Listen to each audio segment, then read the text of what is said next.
Good morning, everybody. Let me just start by saying it is really good to be back. Very excited to actually be alive again and out in the world. So I want to start off before I begin talking about OFDMA by just quickly saying thank you to everyone who knows what I mean. You know what I mean. I thank you very much. The community has been amazing, and it's awesome to be part of this community.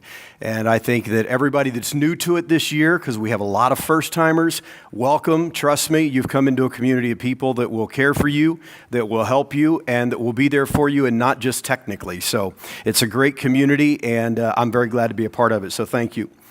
Now, as we begin, I'm going to do something a little bit different today than just talk about OFDMA. So let me preface by saying that if you go to the WLPC YouTube channel, you'll find plenty of overview videos about OFDMA that have been done over the years. So I'm not going to rehash all of that. There'll be a little bit of basic information, but only for those that are brand new. Instead, what I want to do is kind of be nitpicky about some things that we might hear out there about how OFDMA has been implemented in 802.11 as opposed to how it actually has been implemented in 802.11. So a lot of myths are floating around out there about how it functions, and we want to clarify some of those things today. So first of all, we do have to start with a little bit of a journey going into the past. And that means beginning by talking a bit about OFDM to build the foundation for what we're doing with OFDMA. With OFDM, you can think of it as a superclass above other modulation techniques. So we have BPSK, QPSK, and the various QAM modulation techniques. And OFDM doesn't really introduce a new modulation. And that's a point of confusion, especially for a lot of people that begin to study the technologies for the first time. OFDM doesn't introduce a new modulation, it introduces a new way to manage the modulation. In other words, we're still using the same modulation that we used before. We're just managing it in a different way so that we're modulating different things instead of modulating an entire channel. For example, we had BPSK, although it was called something slightly different, but it was still BPSK in 802.11 prime in 1997. So that goes all the way back to well before we introduced OFDMA into the 802.11 standard. And yet OFDM can use BPSK. It can also use QPSK when we had that as well before. Though it was named slightly different, it was still the same thing. And then, of course, we know that 802.11a introduced OFDM, both as the name of a PHY and the modulation scheme, which also took us all the way up to 64 quadrature amplitude modulation at that point, and then that was put into ERP in 802.11g and 2.4 gigahertz. Did you not shave me quite enough? Okay. I think I'm popping too much. And so the point is that all of these were modulations that were there before, and OFDM gave us a new way to structure the frequency band in order to modulate more efficiently. So what we did is we took our 20 megahertz channel and we broke it into many different subcarriers. And this is where one of the first myths comes, mainly because of the graphics we've used to represent OFDM over the years. And it's not just our fault in Wi-Fi. This happened in cellular communications and in other wireless protocols as well, where OFDM wasn't actually represented right, because it was visually represented as non-overlapping subcarriers, which is not actually what we're doing. What we're doing is we're using overlapping orthogonal subcarriers, hence the term orthogonal in the name. And we won't get into all the details of orthogonality today. Some of us had some discussions about that earlier here at the conference, and it's a bit too complex to deal with at this point. But we do have the ability to more efficiently use the channel by creating these overlapping but orthogonal subcarriers within the channel, and it gives us greater resilience to interference and many other benefits as well. So what we do is we take these broken apart sections that we call subcarriers, or tones now in 802.11ax and further, and we select a modulation, and then we put that modulation onto those different subcarriers. So you don't really ever modulate a subcarrier with OFDM.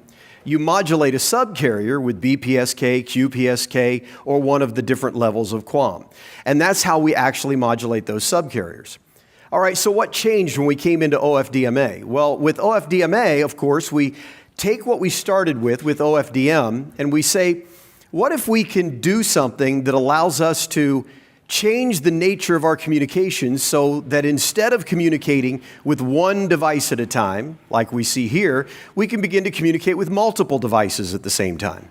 And that's exactly what OFDMA does for us. The same concept, subcarriers, but the subcarriers are a quarter of the spacing as they were in OFDMA and in HT and even in 11AC, so that we have a 78.125 kilohertz subspacing between these, or spacing rather, between these subcarriers or tones in 802.11ax. So we're crunching it in even tighter. Now this concept of using these subcarriers like this actually goes all the way back to 1961 when a paper was published suggesting that this could be a better use of the frequency space than FDM. So at that time, all the frequency division multiplexing was indeed using non-overlapping subcarriers within whatever frequency space you were utilizing. And then a mathematician came along and said, you know, based on the concept of orthogonality, you really don't have to do that. And you can actually overlap those subcarriers and accomplish still the ability to decode, demodulate the signal on the receiving end. And that's where eventually, not immediately at the release of that paper, but eventually OFDMA was born. And so what we do now is we take our OFDM concept and we effectively use it for each resource unit. So if you think of it as a new layer, we can say that now OFDM belongs to the set of OFDMA, or OFDMA is a superset of OFDM. That is to say, we're still doing what we did with OFDM, but now we're doing it on the resource unit level, or on a chunk of our channel.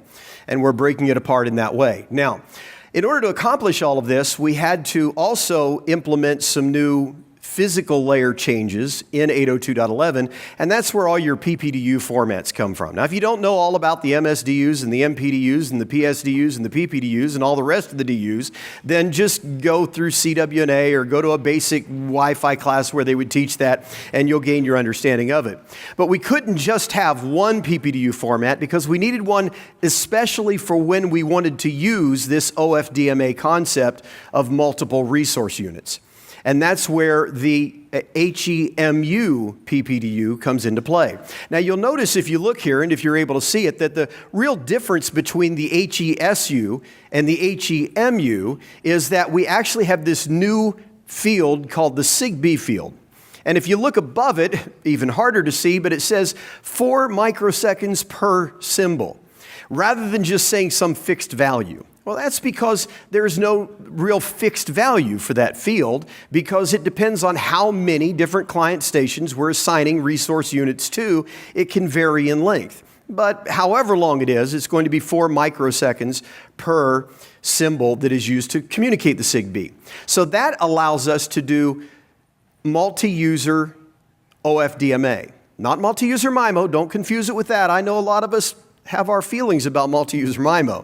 This is not multi-user MIMO, this is multi-user OFDMA. They're very different, and I'll say right now, very different in both the downlink and the uplink, and I'll talk about those myths later on. So we have another PPDU though in here that is very important. That's the one at the very bottom of the list, and that's the HETB PPDU. Now that one, the TB stands for trigger-based. So this is what a client device is going to use to talk to the AP when the AP has triggered it to communicate with itself, with the AP, using only some of the resource units available in the channel. So if it is using all of them, the whole channel, of course the client can also use an HESU, communication PPDU, just like the AP does. But if it has to communicate using just some of those RUs, then it has to have some special format now because it has to accommodate the fact that it's not the only one talking. There'll be other clients talking at the same time, also sending their TB PPDUs. And because they're only talking on their assigned resource units, they're not going to step on each other. And they'll be able to communicate at the same time with the AP. Now there's some interesting cool stuff that happens there, and depending on time, we may get a chance to talk a little bit about that later on. So I've mentioned this thing called a resource unit several times. Now, if you've studied LTE or 5G, you'll be familiar with the concept of a resource block. They're the same thing. Resource block, resource unit, they're the same thing. It's just people had different opinions about what they should be called. And the concept is that we're going to take our channel, 20, 40, 80, 160, however wide it is, we're going to break that down into smaller chunks. And we're going to be able to communicate on those smaller chunks to different stations instead of having to communicate in the whole channel to one station. This gives us the potential, big emphasis on potential, for higher efficiency. The reality of the potential for high efficiency is both there for the downlink and the uplink. This is not only an uplink problem. So those that have made challenges against uplink OFDMA have said, well, that has a unique problem for efficiency. It's actually the exact same problem for efficiency both directions, because the AP is what is in charge of deciding how that is utilized. And so if the AP doesn't have the right algorithms in place to efficiently do resource allocation, it's going to fail on the downlink as well as the uplink at achieving efficiency gains. In fact, in early studies of the very earliest APs that were coming out for 802.11ax, there were several research projects that were done. And they found that some vendors' APs at that stage actually performed up to 30% poorer when using OFDMA than when not using it, because it actually performed in an inferior way based on the optimization algorithm. It was the problem in the AP as to how they were deciding to assign resource units. And one of the problems that came early on, one of the research projects found, was that the IEEE has some minimum requirements for what an AP must do in order to implement OFDMA and the resource allocation units. But it doesn't tell you everything you have to do. It just gives you some minimum things you have to do. And what happened, it appeared, in these vendors is they were implementing the minimum as the only thing. And well, certainly if you do that, you're actually going to decrease the performance of the wireless LAN. So we won't mention the names of those vendors, but they weren't enterprise grade. And then there were the improvements that we saw over time with OFDMA in those early stages of 802.11ax. And these were coming not by getting a new radio, not by changing something about the air vector magnitude or the receiver sensitivity or the quality of the components. It was the same exact hardware, gets a firmware upgrade. All of a sudden it's more efficient. Why is that? It's because of the brains in the AP that are deciding how to allocate these resource units to the clients most effectively. And the good news is, however, those that bothered to look saw that we already had a reference that taught us an awful lot about it. And that was LTE, that had been using OFDMA for a long time. And there were several different resource allocation optimization algorithms that they were already utilizing. And some of those were borrowed, massaged, and then implemented in 802.11ax effectively. So the key then is to understand that these things we call resource units and the management of the allocation of them is the key to performance both in downlink and uplink OFDMA, even with the extra overhead that uplink introduces.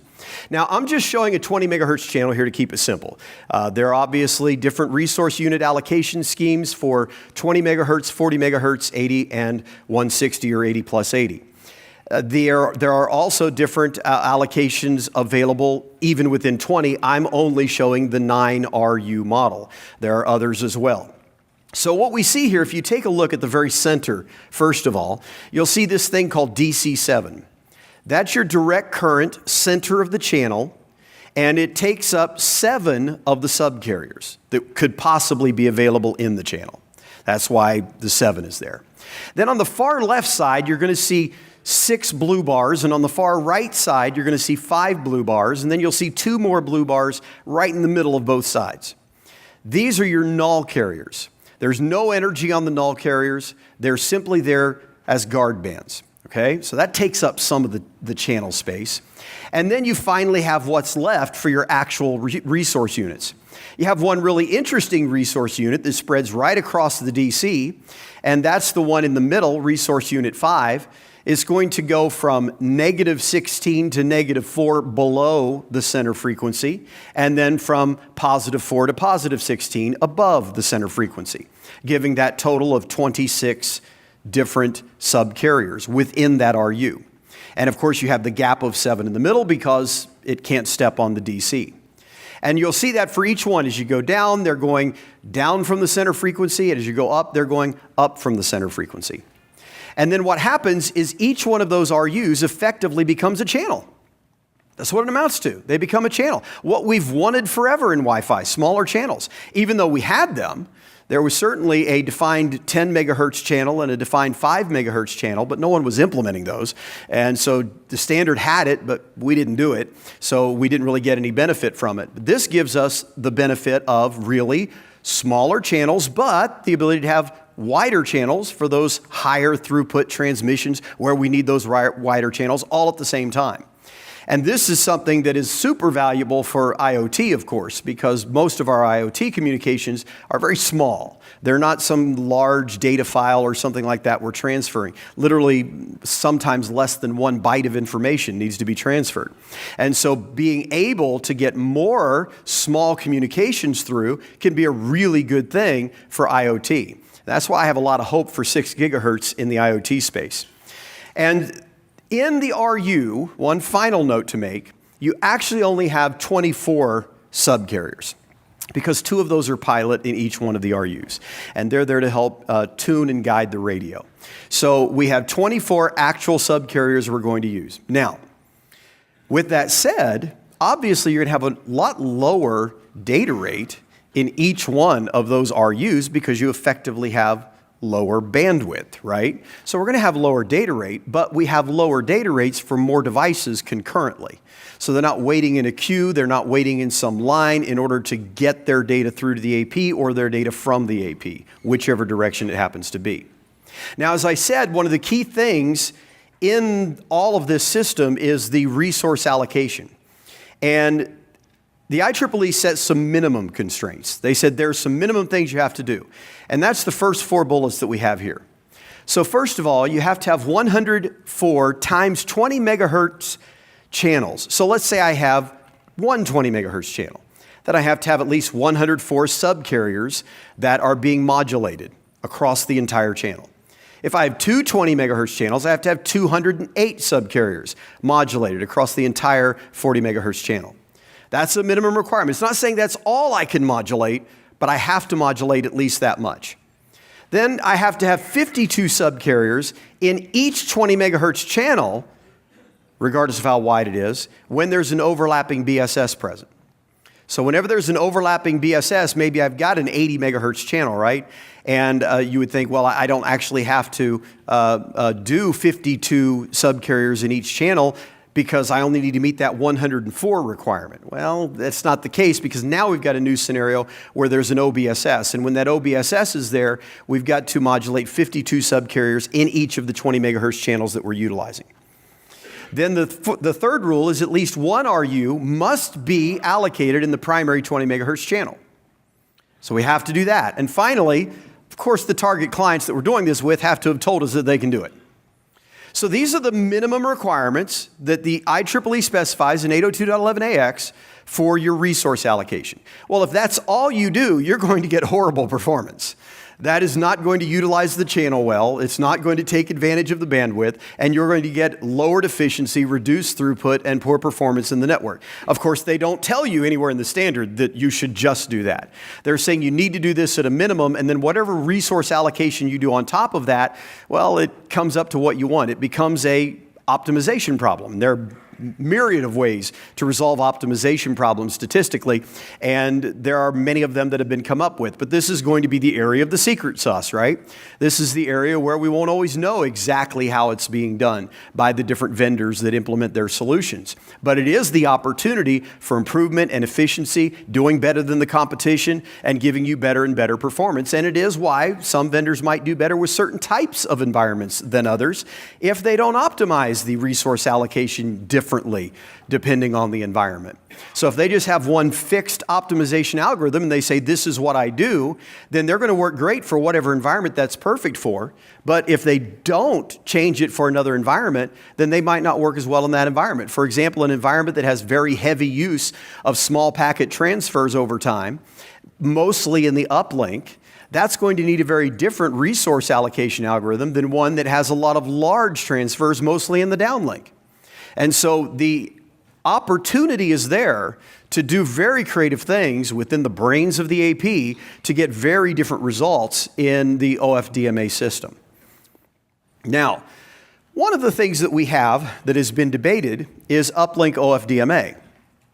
I'm not going to go through all the details of it. It's been covered before in past presentations, but the summary is that the AP sends out a trigger frame that tells the clients who they are that are supposed to communicate back to the AP. The clients then communicate back with that AP such that the signals arrive concurrently and at relatively even power levels. And so this is the basic process of uplink OFDMA. The question is, does it work? Well, the answer, first of all, is it better? Because we're already using it. So if it's not working, we've got a problem. Because the reality is, if you send an HE-MU PPDU, the acknowledgement comes back in TB PPDUs. And therefore, we're already using effectively an uplink multi-user OFDMA, of course on a small scale and with no real need for extra overhead. So the overhead factor doesn't get involved here. Then we may also be using it with multi-user RTS. We're seeing some of these get out there into the wild now. And with multi-user RTS, you have a CTS and then the HEMU PPDU, and then again, that multi-user uplink TB PPDU acknowledgement. Now, I do want to point out one thing because this has been a lot of confusion. I've had a lot of questions in classes, people asking me about this CTS frame. Because if you look in the 802.11 standard, it is a little confusing what's going on with the CTS frame. Basically, when the multi-RTS goes out on the channel, all of the stations that are targeted by it prepare to send back the CTS, but whichever one wins.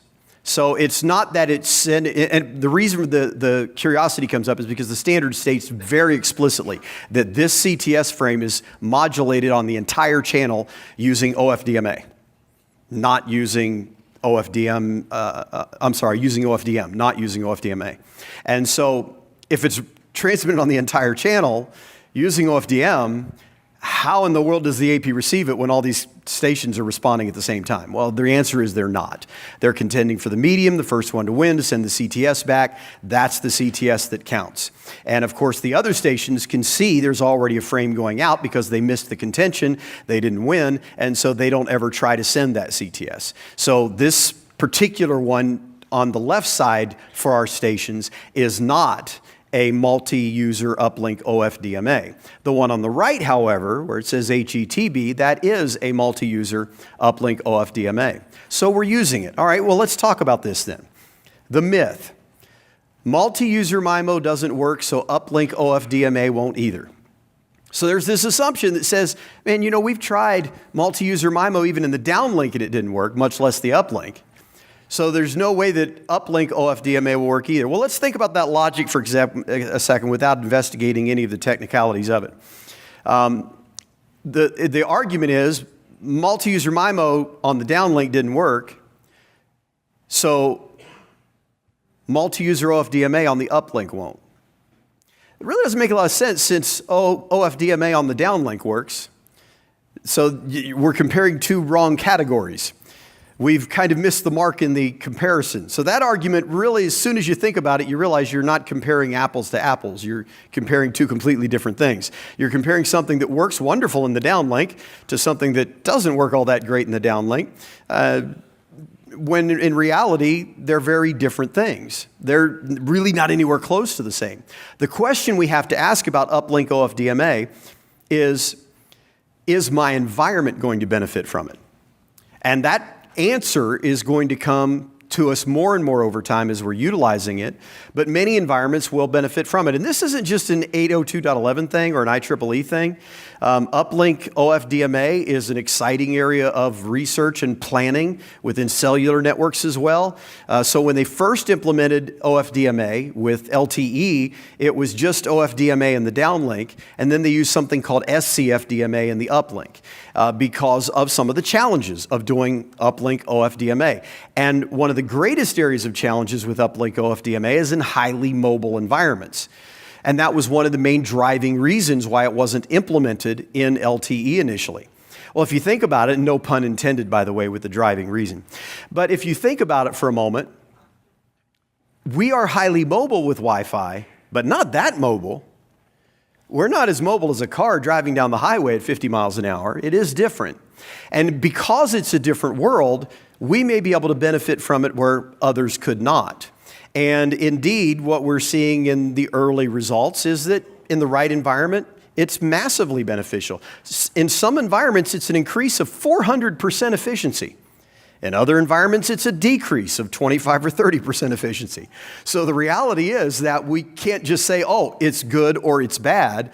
The reality is that we have to evaluate it for our environment to find out what's going to work. So we want to clear up that myth that uplink OFDMA is just not going to work, because it can and will in actually the majority of environments based on the research that's been done so far. All right, so that's OFDMA. I just want to leave you in these last couple of minutes with a bit of an update on what's coming from CWNP. In 2024, we'll be updating CWAP and CWDP, so you'll see new versions of those coming out. This you're going to get to laugh at. That's all right. CWT is going to be turned back into CWTS again. So it started as wireless sharp. That was Devin's fault, wherever he is. Then it changed to CWTS. Then it changed to CWT and CWS. And now it's going back to CWTS. And CWS is changing to CWSS. And the reason for that is because we want to just bring clarity back into what they're about. So CWSS is going to be very, very focused on the knowledge needed to sell wireless technologies. So it'll stand for Certified Wireless Sales Specialist. It's going to be very focused on that. Whereas CWTS will just continue to be what CWTS was before it became CWT and on. So that's going to be changing. In addition to that, before I go, I do have a quick announcement to make. And while I've been talking during this presentation, because it just came up right before again and reminded me that we needed to do it, I have been debating in my mind and looping a process about how to go about doing this, but I think I've figured out a solution. So we have here with us this year Jennifer Manila, that all of you know. She has very kindly come to Melissa and myself and said, I want an exam voucher and I don't need to take an exam right now. So if you guys want to give it away, you can. So we're going to give away an exam voucher, and don't thank me, thank Jennifer, because she's the one that has offered to give this out to everybody. So let's see, how are we going to do this here? What have we got? Full name. Oh, I could see that. I'm sorry, Mac. I saw your name and then I buried you. All right, so the winner is Mitch Davenport. Mitch, are you in the room? Right here. All right. So Melissa at the back, if you'll look at the back. Melissa, will you raise your hand? Just see her and she'll get it all arranged for you, okay? All right, thank you very much.